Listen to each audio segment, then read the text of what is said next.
ये है हमारा आज का सीधा सवाल, क्योंकि सुब्रमण्यम स्वामी ने एक बार फिर इस मुद्दे को गर्म करने की कोशिश की है। हमारे साथ तमाम खास मेहमान बने हुए हैं। तहसीन, अब पहला सवाल आपसे।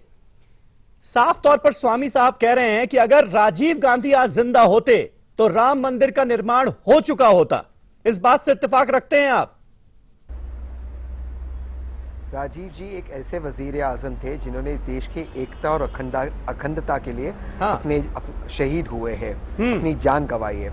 स्वामी साहब कुछ भी कहते हैं और मीडिया उनको आप अटेंशन देते हो। यही सुब्रमण्यम स्वामी, उनका ट्वीट में अभी पढ़ रहा था, इन्होंने कहा सितंबर तक आर्टिकल 370 चला जाएगा जम्मू एंड कश्मीर के बाद। आज हम फरवरी में है, बीजेपी की सरकार है, जनवरी में बीजेपी की सरकार है जम्मू एंड कश्मीर में। आप सुब्रमण्यम स्वामी को सीरियसली लेना बंद करें।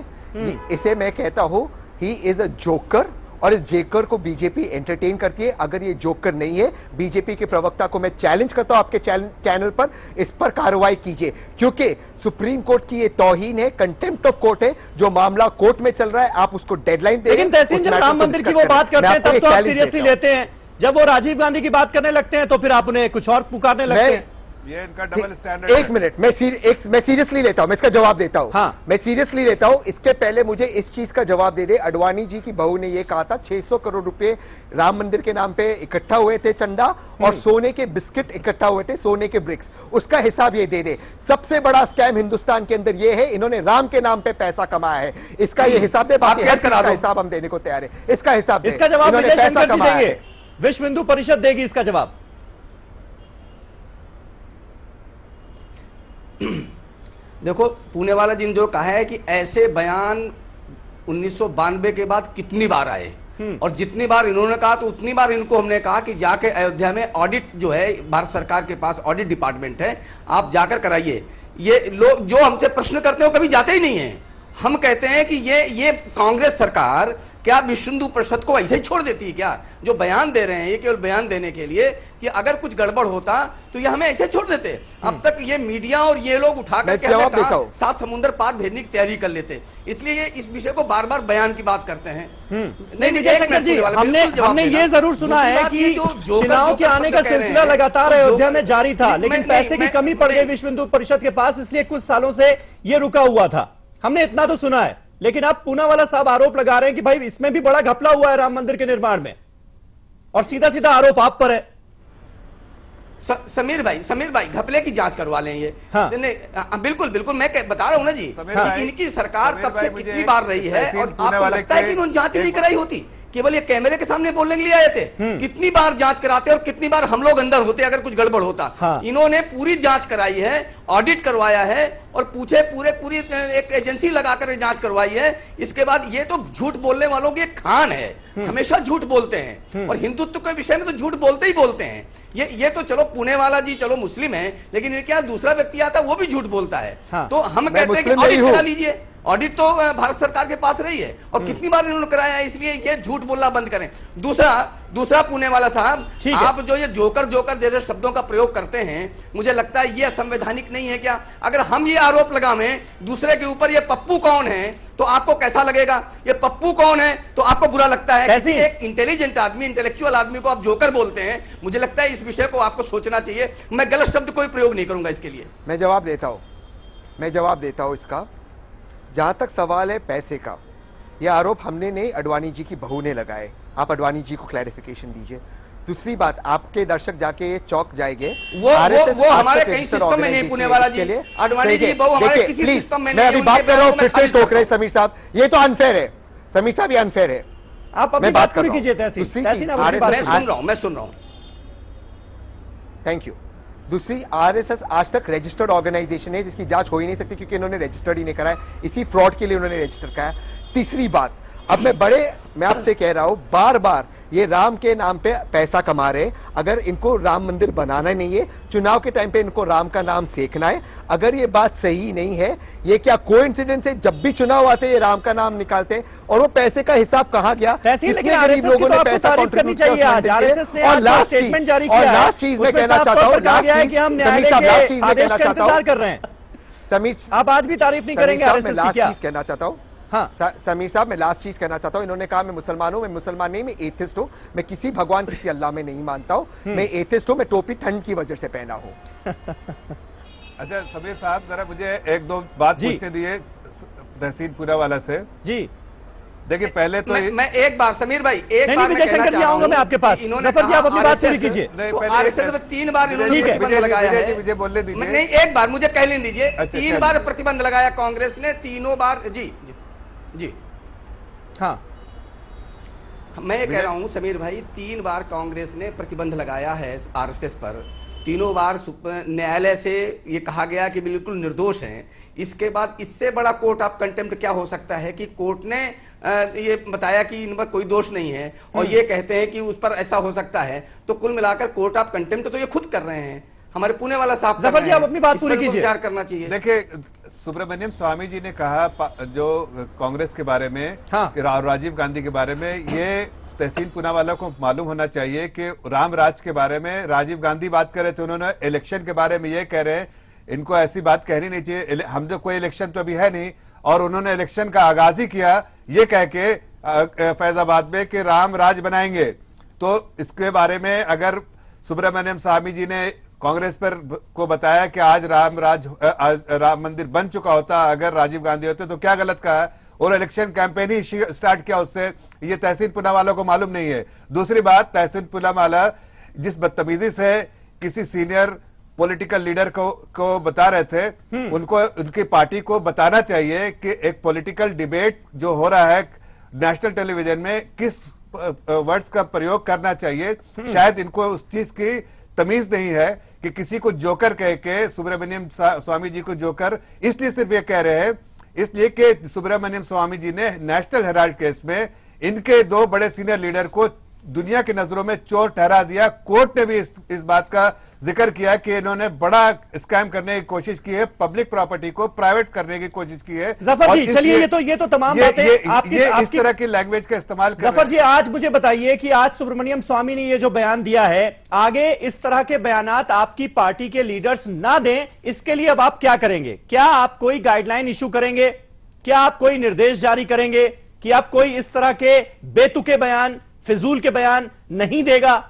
देखिए समीर अब्बास जी, हिंदुस्तान की शायद कुछ पार्टी होगी और उसमें सबसे प्रमुख पार्टी जो है बीजेपी है, हाँ। जिसमें डेमोक्रेसी है, हाँ। और किसी पार्टी में नहीं, वहां पर जो है एक कल्चर ऐसा है हाई कमांड, इसीलिए आपने कीर्ति आजाद को सस्पेंड कर दिया भ्रष्टाचार के खिलाफ आवाज उठाने के लिए। हाई कमांड का कल्चर है यहां पर, वो नहीं डेमोक्रेसी। एक पार्टी की एक मर्यादा रखने के लिए एक बाउंड्री लाइन है, अगर उस बाउंड्री लाइन को क्रॉस कोई करता है, हाँ। लक्ष्मण रेखा, तो शायद पार्टी ये करती है, लेकिन सबको अधिकार है अपने अपने व्यूज को प्रकट करने का। और मौलाना कल्बे मुशैदी से आप कैसे देखते हैं ये कि डबल स्टैंडर्ड ना माना जाए? ऐसी उम्मीद है कीर्ति आजाद को सस्पेंड कर दिया जाता है क्योंकि वो बयान दे रहे थे अरुण जेटली के खिलाफ, भ्रष्टाचार का मामला उठा रहे थे। यहां पर सुब्रमण्यम स्वामी जब बयान देते हैं तो उसको कहा जाता है कि पार्टी में बड़ी डेमोक्रेसी है, लोकतंत्र है। देखिए, मैं एक चीज तो साफ कर दूं कि किसी भी शख्सियत के बारे में अगर कोई बातचीत हो तो हम कम से कम जो जुमले इस्तेमाल कर सकते हैं वो अच्छे जुमले इस्तेमाल करें। बिल्कुल। दूसरी बात बहुत साफ है कि ऐसा नहीं होना चाहिए कि तू मोरा हाजी बेगो मन तोरा हाजी बेगम, कि तुम मुझे हाजी के पुकारो मैं तुम्हें हाजी के पुकारूं। बहुत सिंपल सा मामला होना चाहिए। अगर पार्टी को ये लगता है कि उनके तौर पर यह बयान नहीं है और जिसने भी ये बयान दिया है उस पार्टी का कोई लेना देना उनसे नहीं है, तो पार्टी का मौकफ बहुत साफ होना चाहिए कि हमारा कोई लेना देना उनसे नहीं है और हम खंडन करते हैं। मगर ये कि मैं जहां तक समझा हूं ये मसला सिर्फ इसलिए हुआ है ताकि बात निकाली जाए, कहीं से निकली है, और ये भी कह दिया जाए कि भाई हमारी पार्टी का नहीं, लोग डिमांड कर रहे हैं। तो मुझे लगता है कम से कम चाहे हिंदू भावनाओं का ख्याल रखा जाए या मुसलमान भावनाओं का ख्याल रखा जाए, उससे पहले हिंदुस्तान की अदालत का ख्याल रखा जाए। अगर हम सब ने मिलकर अदालत का ख्याल रखा तो यकीन जानिए मुल्क काफी तरक्की करेगा। तहसीन पूनावाला, आपसे जानना चाहूंगा, सीताराम येचुरी साहब का मैंने बयान आज सुना, वो साफ कह रहे हैं कि भाई ये गवर्नमेंट की एक स्ट्रेटजी है कि इस तरह के बयान जारी किए जाते हैं और ऐसे नेता जिनकी तरफ से ये बयान दिए जाते हैं उनके खिलाफ कार्रवाई भी नहीं की जाती है, यानी मकसद भी पूरा होता रहे और एक जनता के बीच में मैसेज के जरिए इस इशू को जिंदा भी रखा जाया जा सके। क्या ऐसा है? क्या ये स्ट्रेटजी देखते हैं आप? बिल्कुल सही है। बिल्कुल सही। इसी से तो मैंने शुरुआत की आपकी प्रोग्राम की। देखिए आप बात सुनिए, पहला लव जिहाद का इन्होंने जुमला दिया, उसी लव जिहाद के डिबेट में योगी आदित्यनाथ ने डिबेट शुरू की पार्लियामेंट के अंदर। फिर प्राइम मिनिस्टर कहते हैं हमारा इससे कोई वास्ता नहीं है। किसी मंत्री ने कहा था, एक लेडी मंत्री ने कहा था औरतों के बारे में रामजादे वगैरह वगैरह। फिर प्राइम मिनिस्टर ने कहा नहीं मेरा कोई उससे कोई वास्ता नहीं है। तो ये कैसे प्राइम मिनिस्टर है जो बयान कोई करते उन पे कोई कंट्रोल नहीं रहता। कीर्ति आजाद भ्रष्टाचार के करते उसके खिलाफ वे लोग कार्रवाई करते। दूसरी चीज कंटेम्प्ट ऑफ कोर्ट की बात चल रही है। कंटेम्प्ट ऑफ कोर्ट वो था जिसके अंदर कल्याण सिंह जेल में गए, उन्होंने माननीय सुप्रीम कोर्ट को लिखकर दिया एफिडेविट में बाबरी मस्जिद को कोई नुकसान नहीं पहुंचेगा। उसके बाद बाबरी मस्जिद शहीद हुआ, कल्याण सिंह एक दिन के लिए जेल में गए। कंटेम्प्ट ऑफ कोर्ट की अब बीजेपी हमें बता दी कंटेम्प्ट ऑफ कोर्ट क्या है। इससे बड़ा जुमला, इससे बड़ा मजाकिया बात इस देश में कुछ नहीं हो सकता। सवाल सिर्फ यही है और यही एक पैटर्न है। इलेक्शन आ रहा है, यूपी का इलेक्शन आ रहा है, इतिहास रहा है जब भी इलेक्शन आता है ये राम मंदिर के मामले को सेकते, ये पोलराइजेशन को सेकते। इनको लगता है इससे फायदा होता है। दिल्ली में नुकसान हुआ, बिहार में नुकसान हुआ, यूपी में भी नुकसान होने वाला है, लेकिन ये सीखने वालों में से नहीं है। इनको बस यही नुकसान करना है और ये एक पैटर्न है। पैटर्न आप सब देख सकते हैं इस चैनल के ऊपर। जफर जी, ये आरोप लगातार कांग्रेस पार्टी की तरफ से आज भी लगाया गया कि भाई दिल्ली और बिहार के बाद आपकी पार्टी जो है वो डरी हुई है, इसलिए पोलराइजेशन करने की कोशिश की जा रही है, ध्रुवीकरण करने की कोशिश की जा रही है और राम मंदिर के मुद्दे को जिंदा रखने की कोशिश की जा रही है। देखिए समीर अब्बास जी, कांग्रेस तो ऐसे इस तरह के एलिगेशन लगाती रहती है। कांग्रेस लेकिन बयान भी तो नहीं रुकते ना जफर जी, लेकिन बयान भी तो नहीं रुकते आपके नेताओं के। मुझे बताने दीजिए, बिहार में इलेक्शन हुआ, क्या मंदिर का इश्यू उठा था? दिल्ली का इलेक्शन हुआ, क्या मंदिर का इलेक्शन हुआ? इलेक्शन तो हो चुके हैं, इलेक्शन आगे अभी 1 साल बाद इलेक्शन होने वाला 2017 में। तो 2017 की तो तैयारियां शुरू हो चुकी है ना। नहीं, अभी बात कर रहे हैं, अभी कहां 2017। और ये इस तरह के एलिगेशन लगाना सिर्फ कांग्रेस का काम है। हाँ। देखिए वो अपना निजी व्यू किसी हर को अधिकार है कि बोलने का कि भाई हमको ऐसा लगता है। ये उनके अच्छे, वो ऑप्टिमिस्टिक है, ठीक है, उन्होंने अपना व्यू दिया है। लेकिन हम तो ये कह रहे हैं ना आपको कि हम बीजेपी। जफर जी, अपनी राय रखना, उम्मीद करना, ये दूसरी चीजें हैं। दिसंबर की डेडलाइन तय कर देना राम मंदिर के निर्माण के लिए अयोध्या में, ये दूसरी चीज है। देखिए गंभीरता समझते हैं आप इस बयान की? देखिए बीजेपी का स्टैंड बहुत क्लियर है कि हम कोर्ट के फैसले का इंतजार करेंगे या कंसेंसस से करेंगे या और भी कोई अगर ऐसा विकल्प निकले जिससे ये समाधान निकल जाए और मंदिर बनाने का समाधान निकल जाए, तो वो विकल्प हम उसका इस्तेमाल करेंगे। विजय शंकर जी, फिर आखिर जो सुब्रमण्यम स्वामी ने बयान दिया उसका आपके हिसाब से क्या मतलब है? आप क्या समझ पा रहे हैं? आपके लिए क्या मैसेज है? वीएचपी के लिए क्या मैसेज है? क्योंकि बीजेपी तो कह रही है कोर्ट के फैसले का इंतजार है। नहीं हाँ, देखो ऐसा है समीर भाई, समीर भाई बिल्कुल ठीक कह रहे हो। लेकिन मैं जो बात कह रहा हूं कि जो हिंदू समाज जिसके आराध्य देवता राम हैं, उनको बहुत जल्दी है कि ये राम मंदिर शीघ्रता से निर्माण हो जाए, ये स्थान उनके हाथ में आवे। जिनका नहीं है वो तो कहते हैं कोर्ट में पड़ा रहे, 50 साल पड़ा रहे, तो उनको क्या लेना देना है? जिनका कोई लेना देना नहीं है भगवान राम से। भाई सबसे बड़ी बात तो है कि आराध्य देवता किसके हैं? हिंदू समाज के। तो हिंदू समाज तो अपेक्षा करेगा समीर भाई कि बहुत जल्दी ये निर्णय हो जाए और जल्दी निर्णय हो जाए, उस पर मंदिर निर्माण हो जाए। तो उसमें क्या संकट है? इन लोगों को कोई संकट नहीं है। तो कहते हैं 50 साल खिंच जाए, इनकी तो जमीन ही नहीं है। वो जिनकी जमीन नहीं उनको क्या दर्द होगा? दर्द तो हमें होगा जिनके आराध्य देवता राम है। तो ये संकट है और कोई दूसरा संकट नहीं है। तहसीन बोलिए। मिलाकर ये बात है। अगर ये जमीन नहीं होती है, मैं मामले में जाना नहीं चाहता मैटर कोर्ट में, तो वीएचपी ने क्यों तो जो तीनों पार्टी थी वो सुप्रीम कोर्ट क्यों गए उसके खिलाफ? जो हिंदू ऑर्गेनाइजेशंस थे, अखाड़ा थे वगैरह था, वो उस फैसले को, हाई कोर्ट के फैसले को अपील करती जो उसने 1/3 बांटा था। हाँ। आप खुद जाते हो कोर्ट में, फिर आप कहते हो कि जमीन इनकी नहीं उनकी नहीं, और उस मामले को जो इस वक्त सुप्रीम कोर्ट में, उसको आप टीवी पे डिस्कस करते हो, आप मामले को गर्म करते हो। और जो बिहार में हुआ, जो दिल्ली में हुआ, दिल्ली में चर्चेस का अटैक हुए, यूपी में बाई इलेक्शंस के पहले लव जिहाद चला, बिहार के अंदर दादरी का मसला चला, बिहार के अंदर आपने पाकिस्तान में फटाकड़े फूटने का बात किया, रिजर्वेशंस लेने का बात किया। ये तो आपने पोलराइजेशन आपके फितरत में, आप तो बार बार हर चुनाव के पहले करते हो।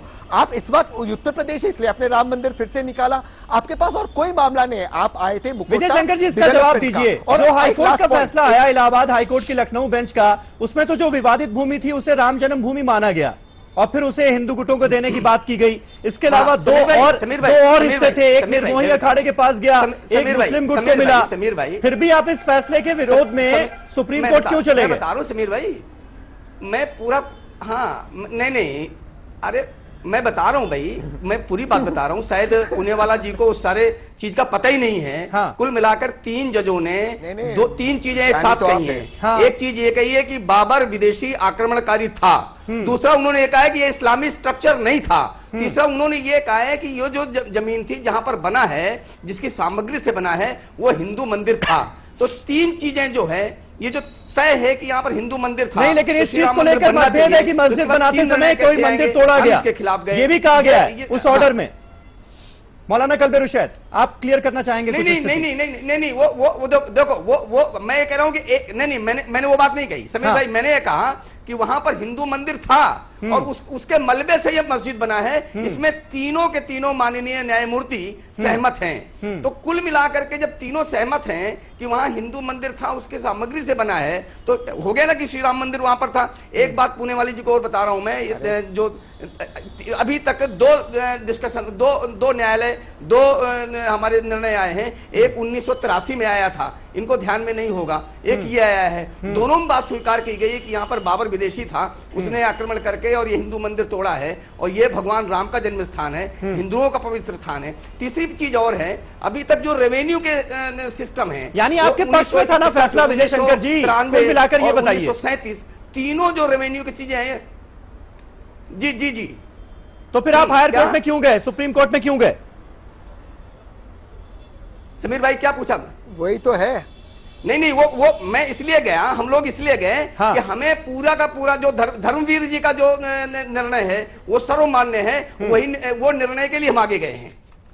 मौलाना कल्बे रुशैद, देखिए, बहुत सिंपल सा मामला है। मुझे अफसोस भी है और मुझे हैरानी भी है। हाँ। ये नुज़ूल प्रॉपर्टी नंबर मेरे ख्याल से 582 या 83 है, और जो रेवेन्यू प्लॉट नंबर जिसको कहा जाएगा वो 159 और 60 है, जिसपे ये सारी बातें होती हैं। देखिए, ये मस्जिद का मामला जो है वो आप जानते हैं, ये किसी आदमी की प्रॉपर्टी नहीं होती, ना ही ये कम्युनिटी की प्रॉपर्टी होती है, क्योंकि सेंट्रल गवर्नमेंट ने एक ऑर्गेनाइजेशन बनाई है जिसका नाम है वक्फ बोर्ड। ये किसी मुसलमान ने नहीं बनाई है, ये लॉ ऑफ लैंड का कायदा है। वक्फ बोर्ड के अंडर में मस्जिदें आती हैं, और वक्फ बोर्ड को भी यह हक नहीं है कि वो मस्जिद को बेच सके या सेल कर सके या उसकी कोई दूसरी तस्वीर बना सके।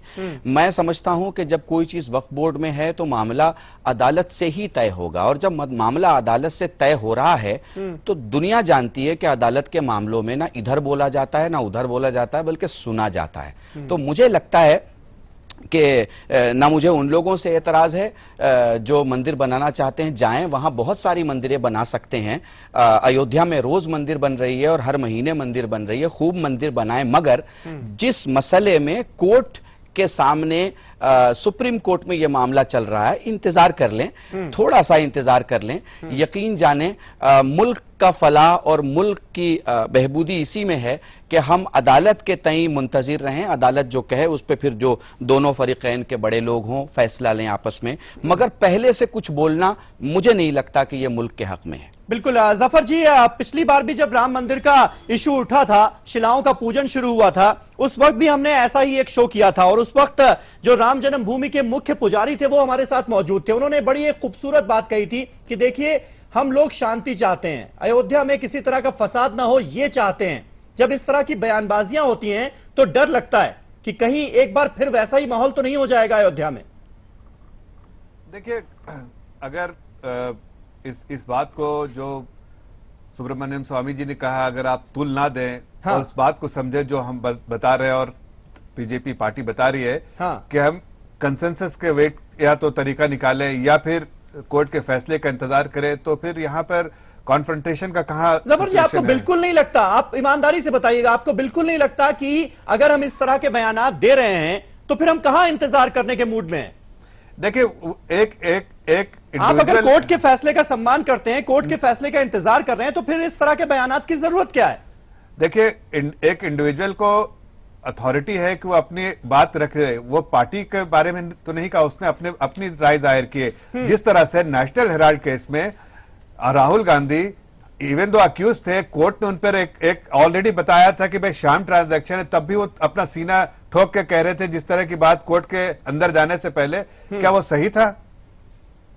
कोर्ट ने उनको बुलाया है और कोर्ट में जा रहे हैं एज अक्यूज, और उस तरह से जिस तरह की बयानबाजी उन्होंने की कोर्ट में जाने से पहले, वो क्या सही था? आप उसको सही ठहराते हैं? चलिए वो एक अलग मसला है, लेकिन अगर तहसीन हम वो एक इंडिविजुअल, उससे हम कांग्रेस को रिलेट नहीं करें, बट वो एक इंडिविजुअल राहुल गांधी को लोग देख रहे हैं कि वो किस तरह की बेवकूफी वाली बात कर रहे थे।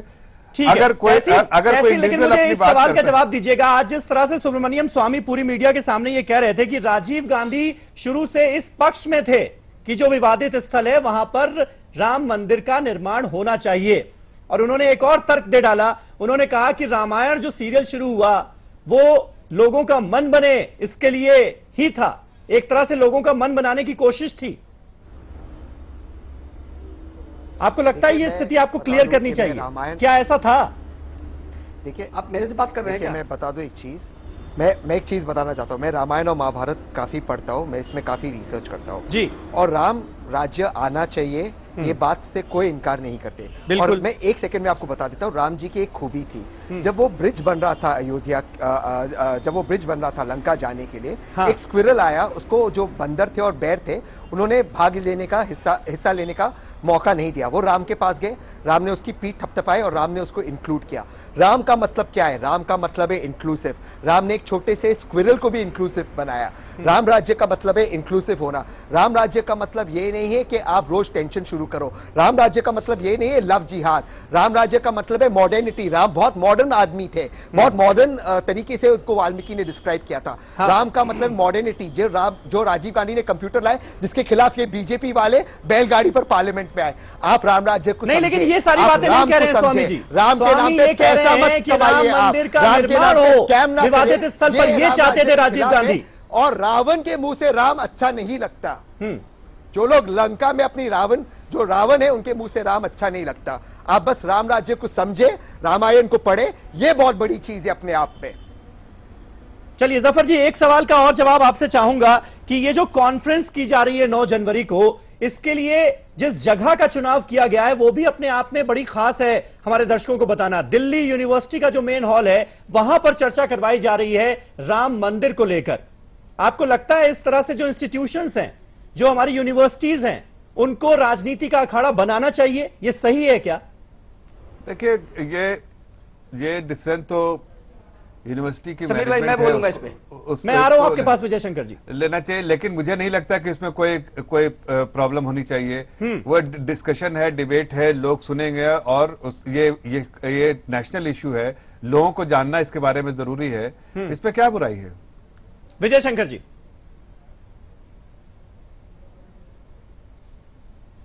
देखो, इसको विवादित बनाने की कोशिश हो रही है। आप एक चीज समझिए कि यूनिवर्सिटी कैंपस के अंदर नक्सली रह सकते हैं, यूनिवर्सिटी कैंपस के अंदर गोमांस खाने का पूरा उपक्रम हो सकता है, तब माहौल खराब नहीं होता है। यूनिवर्सिटी के कैंपस के अंदर महिषासुर नामक ऐसे जिसको हिंदू समाज नहीं मानता उस पर डिस्कशन हो सकता है, तब खराब नहीं होता है। अरुंधति राय और गिलानी के कार्यक्रम यहाँ पर डीयू में हो सकते हैं, तब माहौल खराब नहीं होता है। और भगवान राम जो राज्य एक अच्छे राज्य के प्रतीक हैं, उन पर कोई डिस्कशन होता है, उस पर माहौल खराब होगा। मुझे लगता है ये पूरी कॉन्स्पिरेसी है, और इस पर वामपंथी विशेष रूप से वो ये नहीं चाहते, अपना एक एजेंडा तो देश पर थोपना चाहते हैं। हाँ। लेकिन भगवान राम जो राम राज्य के प्रतीक हैं, उन पर कोई डिस्कशन हो, उनकी पोल ना खुल जाए, इसलिए ऐसा एकेडमिक डिस्कशन वो डीयू के अंदर नहीं कराना चाहते, इसलिए उन्होंने ये विवादित मामला किया है। समीर जी, मुझे जल्दी निकलना है कहीं, मुझे लगता है मुझे अनुमति देंगे एक दूसरे चैनल में जाना है। ठीक है विजय शंकर जी, आपने अपनी बात कर ली, आपका शुक्रिया। तहसीन आपका जवाब देना चाह रहे हैं। तहसीन। समीर साहब, मैं इनसे पूछना चाहता हूं, अगर दिल्ली यूनिवर्सिटी में नक्सलाइट रहते हैं, गाय खाई जाती है, हाँ। तो इनकी सरकारें क्यों एक्शन नहीं लेते? हाँ। दिल्ली पुलिस तो इनके पास है, क्यों बस्सी साहब को बोलते हैं एक्शन नहीं लेते? हाँ। ये संविधान की तरफ तो इनका इनका कमिटमेंट है कि इनको एक्शन लेना चाहिए। नक्सलाइट गाय खाने वाले को क्यों छोड़ते? टीवी पर आना, गलत कहना, पोलराइजेशन करना, गर्माहट करना, यही बीजेपी और वीएचपी की खासियत है, रही है और रहेगी। मौलाना कल्बे रुशैद, क्या ये बात आपको ठीक लगती है कि दिल्ली यूनिवर्सिटी के कॉन्फ्रेंस हॉल का चुनाव करना राम मंदिर पर कॉन्फ्रेंस करने के लिए? देखिए, ये तो जब भी आप किसी जगह भी प्रोग्राम करना चाहते हैं तो जनरली आप उसके वाइस चांसलर से या जो बॉडी है उससे आप कांटेक्ट करते हैं, उनका जो किराया भाड़ा होता होगा वो आप दे के आप प्रोग्राम करते हैं। मुझे ये मुद्दा नहीं लगता कि वो कहाँ बात कर रहे हैं, मुझे बस मुद्दा ये लगता है कि जब अदालत में मामला सब जुडिक्स है तो क्यों बात कर रहे हैं। हम सबको साथ मिलकर अदालत के उस फैसले का इंतजार करना चाहिए और इस इंतजार बनाए रखना चाहिए। ऐसा नहीं है कि जो इंतजार नहीं कर रहा वो हिंदू नहीं है और जो इंतजार कर रहा है वो हिंदू है, या जो इंतजार कर रहा है वो हिंदू नहीं है। मैं यही मानता हूं कि मुल्क को मजबूत करने के लिए हमें अदालत को मजबूत करना होगा। ठीक है जफर जी, आखिर में आपसे जानना चाहेंगे, जेडीयू की तरफ से ये जो आरोप लगाया गया है कि लगातार जिस तरह के बयानों का सिलसिला जारी है राम मंदिर को लेकर, जबकि ये मामला सुप्रीम कोर्ट में है, ये सीधे सीधे कंटेम्प्ट ऑफ कोर्ट है। देखिए, इस पूरे मामले में जो अगर पॉलिटिसाइज कर रहा है तो वो ऐसी पार्टियां जैसे कांग्रेस, जेडीयू जो कि भड़काऊ बयान देते रहते हैं। बीजेपी का स्टैंड तो क्लियर है, बीजेपी तो कभी इस बारे में कोई बात ही नहीं करती है। अगर कोई बात करती है तो वो ये बताना चाहती है कि भाई पार्टी का स्टैंड क्लियर है कि वो बनाना चाहती है मंदिर। हाँ। अब उसके लिए जो भी रिसोर्सेज है उसका इस्तेमाल करेंगे, चाहे वो कोर्ट के थ्रू हो, चाहे वो कंसेंसस हो, या फिर और कोई विकल्प निकलता हो, उससे अगर समाधान निकले तो वो कर सकते हैं। तो इसमें इस बात को पॉलिटिसाइज करती है ऑपोजिशन जैसे कांग्रेस, जिसके पास कोई और मुद्दा नहीं है। हम तो डेवलपमेंट वाली पॉलिटिक्स करना चाहते हैं। चलिए, बहुत अच्छी बात है, बहुत अच्छी और यही बात की आपने जफर इस्लाम साहब। हम चाहते भी यही है कि आप विकास की राजनीति करें और इस तरह के जो बयानात आते हैं उनसे माहौल खराब होता है, एक तरह से दबी जुबान में आप ये भी मान रहे हैं। और लेकिन आपने एक बात बस नहीं कही जिसकी मुझे उम्मीद थी कि आप ऐसे नेताओं के खिलाफ कार्रवाई करेंगे, आप ऐसे नेताओं को ऐसे बयान देने से रोकेंगे। बस ये बात आपने नहीं कही, बाकी सारे बातें आपने बहुत अच्छी कही। बहुत बहुत शुक्रिया आपका हमारे साथ इस चर्चा में जुड़ने के लिए। तहसीन पूनावाला साहब आपका भी, मौलाना कल्बे रुशैद रिजवी आपका भी हमारे साथ इस बातचीत में जुड़ने के लिए बहुत बहुत शुक्रिया। और हमारे दर्शक भी जो इस बहस को देख रहे थे उनसे हमने एक सवाल पूछा था। हमारा सवाल था कि क्या बिना कोर्ट के ऑर्डर आए इस तरह की डेडलाइन देना सही है क्या? यह हमारा आज का सवाल था। क्या स्वामी का बयान राम के नाम पर ध्रुवीकरण की कोशिश है? हजारों की संख्या में आपके एसएमएस हम तक पहुंचे हैं और आप में से जो ज्यादातर लोग हैं वो ये मानते हैं कि नहीं, ऐसे बयान देना सही नहीं है और यह ध्रुवीकरण की कोशिश है।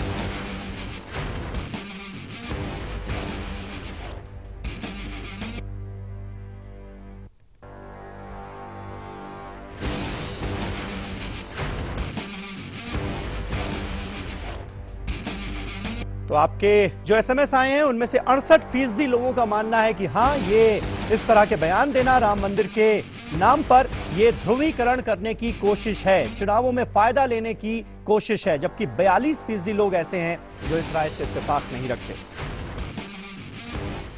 बहुत बहुत शुक्रिया आप सबका हमारे साथ इस बहस में जुड़ने के लिए। आज मेरे साथ बस इतना ही। एक छोटा सा ब्रेक ले रहे हैं। खबरों का सिलसिला लाइव इंडिया पर लगातार जारी रहेगा। नमस्कार।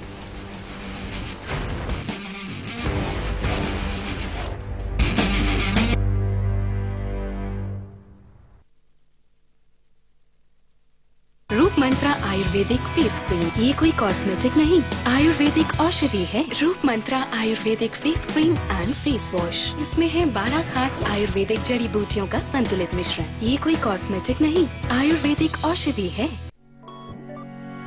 अब आप न्यूज के रहेंगे और भी ज्यादा करीब लाइव इंडिया ऐप के साथ। सिर्फ एक टच और आप हो जाएंगे न्यूज अपडेट, कभी भी कहीं भी।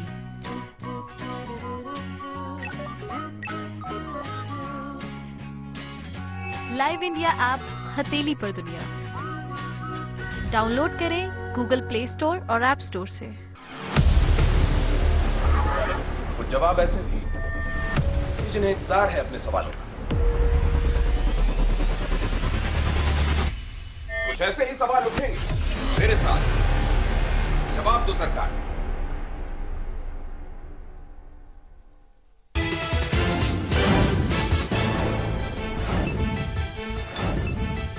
विदेश सचिव वार्ता पर भारत ने पाकिस्तान के कोर्ट में डाली गेंद, कहा पठानकोट हमले के दोषियों पर हो कार्रवाई, फिर करेंगे बातचीत पर फैसला। इनक्रेडिबल इंडिया तुल्य भारत विज्ञापन में आमिर की जगह ले सकते हैं अमिताभ, अक्षय कुमार, दीपिका और प्रियंका चोपड़ा के नाम पर भी विचार। आमिर का बयान सरकार के फैसले का सम्मान। 26 जनवरी से पहले राजनीतिक दलों से पीएम करेंगे चाय पर चर्चा। संसद, जीएसटी समेत कई मुद्दों पर हो सकती है बात। सोनिया, मनमोहन समेत सभी पार्टियों को दिया जाएगा न्योता। सुपुर्दे खाक हुए जम्मू कश्मीर के मुख्यमंत्री मुफ्ती मोहम्मद सईद। राज्य में 7 दिन का राजकीय शोक घोषित। महबूबा मुफ्ती का मुख्यमंत्री बनना तय।